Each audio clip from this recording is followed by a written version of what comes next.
네, 11월 1일 금요일 기도로 돕는 그 사랑 매일 묵상 시작하겠습니다. 오늘은 시편 78편 9절에서 16절입니다. 11월 1일 이제 2달 정도 남았는데 2024년이 시간이 참 빠르죠. 흘러가는 시간 속에서 하나님의 영원한 말씀을 좀 붙들고 그렇게 한 2달을 좀 보내면 좋을 것 같습니다. 오늘 78편 9절에 보면 에브라임 자손은 무기를 갖추며 활을 가졌으나 전쟁의 날에 물러갔도다, 이런 표현이 있습니다. 그러니까 전쟁의 날에 싸워야 되는데 전쟁의 날에 물러가 버린 거죠. 그 이스라엘의 좀 안타까움, 그 이스라엘이 이 하나님 앞에 바르게 살지 못했던 것을 지금 돌아보는 그런 시편입니다. 그러니까 전쟁의 날에 물러갔도다라는 말씀 제목으로 말씀을 좀 나누려고 합니다. 에브라임 자손이라는 것은 지금 이 요셉의 아들 므낫세와 에브라임이죠. 그러니까 에브라임 자손은 가장 강력한 그 지파였습니다.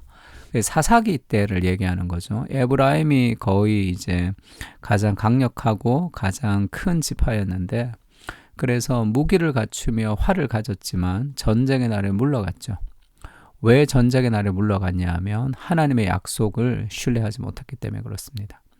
그들이 하나님의 언약을 지키지 아니하고 그의 율법 준행을 거절하며 여호와께서 행하신 것과 그들에게 보이신 그의 기이한 일을 잊었도다. 하나님의 말씀을 잊어버릴 때, 하나님의 말씀을 망각할 때 삶은 능력이 있을 수 없죠. 두려움 가운데 살아갈 수밖에 없습니다. 제가 신앙생활을 이렇게 사람들을 쭉 보면 좀 안타까운 게 뭐냐면, 좀 힘을 잃고 그 다음에 뭐 직장생활도 힘들고 가정생활도 힘들고 삶에서 이렇게 좀 힘을 잃은 사람들이 많이 있는데, 그 원인들을 이렇게 돌아보면 대부분 자신의 삶을 힘없이 만들어갔던 결과가 그렇게 나타나는 거예요. 하나님 앞에 내가 뜨겁게 예배하지 못하고 하나님을 찾지 못하고 그리고 하나님의 약속을 붙들지 못하고, 그러니까 힘이 없어지는 것은 어쩌면 당연한 거죠.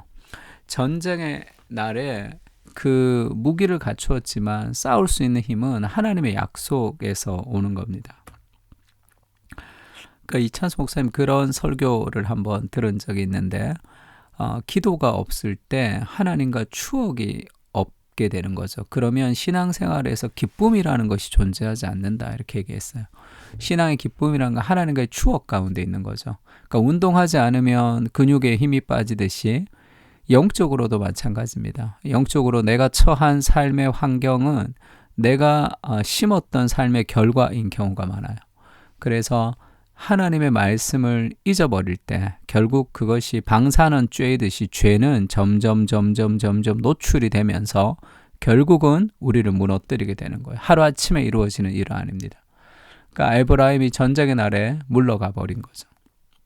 하나님 말씀을 잊었기 때문에 그렇습니다. 베드로 후서도 그렇게 얘기하죠. 우리가 복음 중심의 삶의 핵심과 같은 말씀이죠. 이런 것이 너희에게 있어 흡족한즉 너희로 우리 주 예수 그리스도를 알기에 게으르지 않고 열매 없는 자가 되지 않게 하려니와. 그러면 그리스도를 알기에 게으르면 열매가 없는 거죠. 그러니까 게으르지 않으면 열매가 있다는 거예요. 이런 것이 없는 자는 맹인이라 멀리 보지 못하고 그가 옛 죄가 깨끗하게 된 것을 잊었느니라. 그러니까 이런 삶의 패턴을 살아가는 이유가 뭐냐면 복음을 잘 모른다는 거죠. 내가 옛 죄가 깨끗하게 된 거룩한 하나님의 사람이라는 그 복음을 적용하지 못할 때 다시 옛 죄로 우리가 계속 깨끗하게 목욕을 한 상태지만 또다시 그 죄 가운데 들어가서 살아가는, 우리 정체성의 변화에 대한 이해가 부족하기 때문이죠. 그리고 두 번째는 그러면 어떻게 해야 되느냐. 하나님의 인도하심을 늘 기억해야 됩니다. 하나님이 내게 행하신 일들, 그러니까 복음을 늘 기억해야 되는 거죠. 신앙이라는 것은 내가 무엇을 하는 게 아닙니다. 그리스도께서 나를 위해 행하신 것을 믿는 거예요. 그 은혜로 내가 뭘 하는 거죠. 그러니까 칭의가 성화로 연결될 수 있는 것을 늘 기억해야 됩니다. 옛적에 하나님이 애굽 땅 소환들에서 기이한 일을 그들의 조상들의 목전에서 행하셨으되, 이 하나님이 행하신 것들을 묵상하고 말씀을 기억하는 거죠. 그가 바다를 갈라 물을 무더기같이 서게 하시고 그들을 지나가게 하셨으며, 홍해가 갈라진 거죠.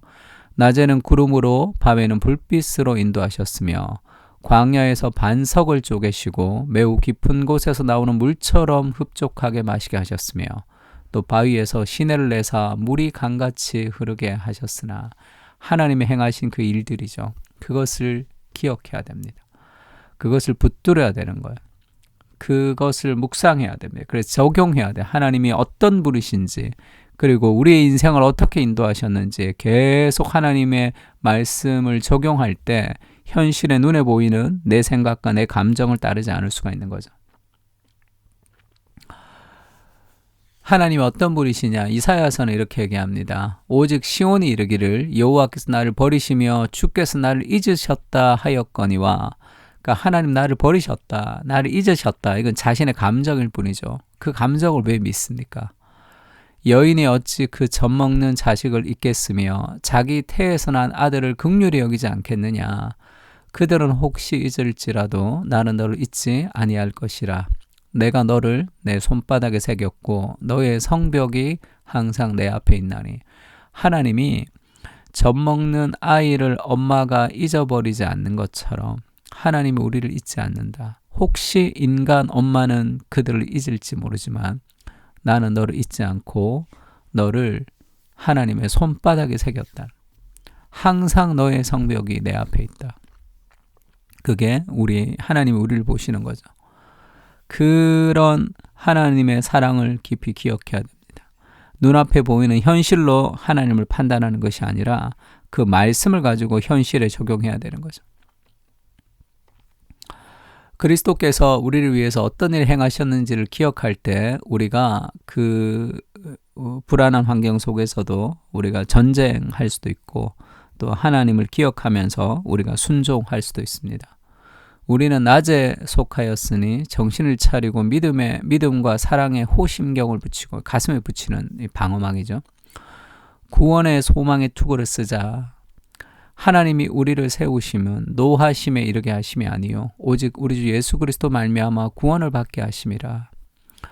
10절이죠. 예수께서 우리를 위하여 죽으사 우리로 하여금 깨어 있든지 자든지 자기와 함께 살게 하려 하셨느니라.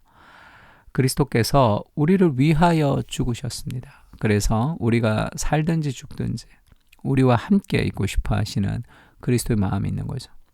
그러니까 하나님의 그 약속을 기억할 때, 우리를 위해서 자신의 인생을 들이신 그분의 복음을 기억할 때 우리는 담대하게 나가서 영적 전쟁의 장에서 우리가 싸울 수 있는 거죠.